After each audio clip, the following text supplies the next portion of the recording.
चलिए आते हैं 11th का एक टॉपिक है चैप्टर जो है आवर्त सारणी। उसमें सबसे पहला टॉपिक आवर्त सारणी में धातु और अधातु। धातु और धातु क्या होते हैं वो सबसे आसान मेथड से आपको बताएंगे, जो 11 12 आगे के टाइम में आपका उपयोग होगा, उसको आप लागू कर सकते हैं। तो धातु और अधातु के सबसे पहले किसने दिया? द लेवोजियर एक वैज्ञानिक था, उसने बताया था। बट ये उतना इंपॉर्टेंट नहीं है, लेकिन धातु और धातु के बारे में बहुत आसान सा तरीका आज के लिए बता रहे हैं आपको। अगर आप पूरा वीडियो देखते हैं तो आपको समझ में जरूर आ जाएगा। ध्यान दीजिएगा बोर्ड की तरफ, क्या है ये ध्यान दीजिएगा।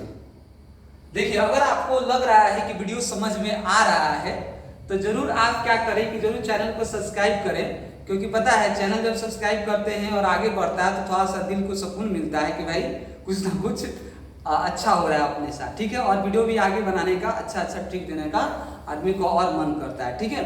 तो आगे बढ़ते हैं, धातु और अधातु के बारे में बताते हैं। ध्यान दीजिएगा, धातु और अधातु क्या है, सबसे आसान मेथड से बताते हैं।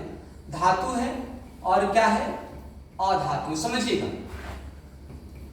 सबको पता है कि धातु को मेटल कहते हैं। क्या कहते हैं? धातु को क्या कहते हैं? मेटल कहते हैं।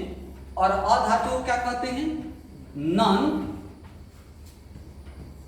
अधातु को नॉन मेटल कहते हैं। ओके, अब ध्यान दीजिए, सबसे आसान तरीका समझिएगा। धातु और धातु क्या है, कैसे इसको समझेंगे?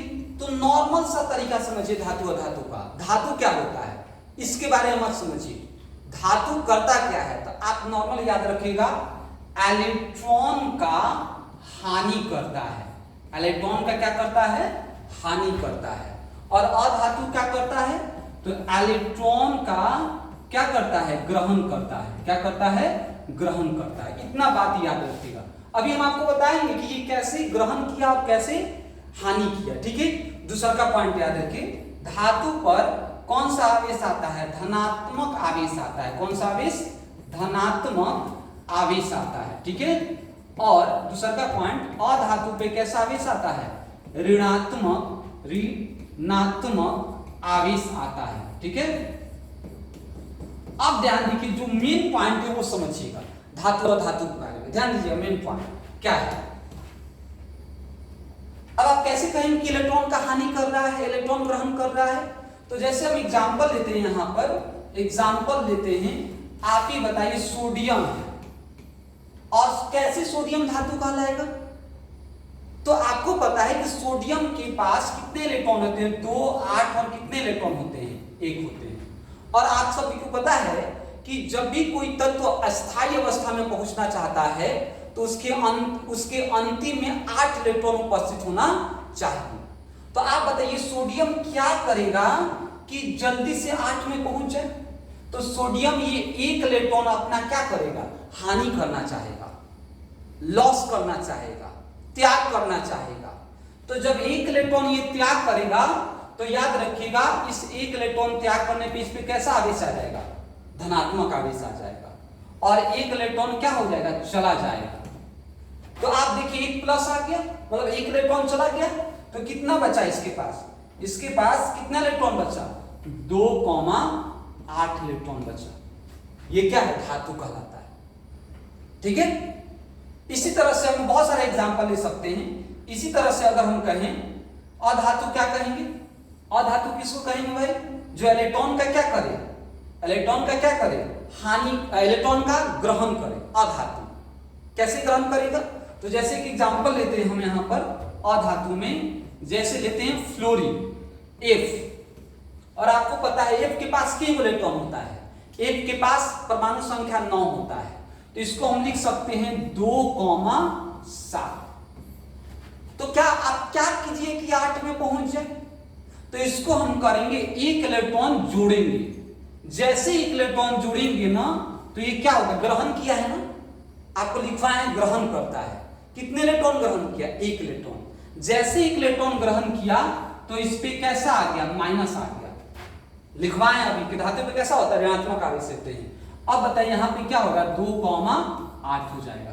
अष्टकपूर्ण होगा कि नहीं होगा? तो ये धातु और अधातु समझने का सबसे आसान तरीका है।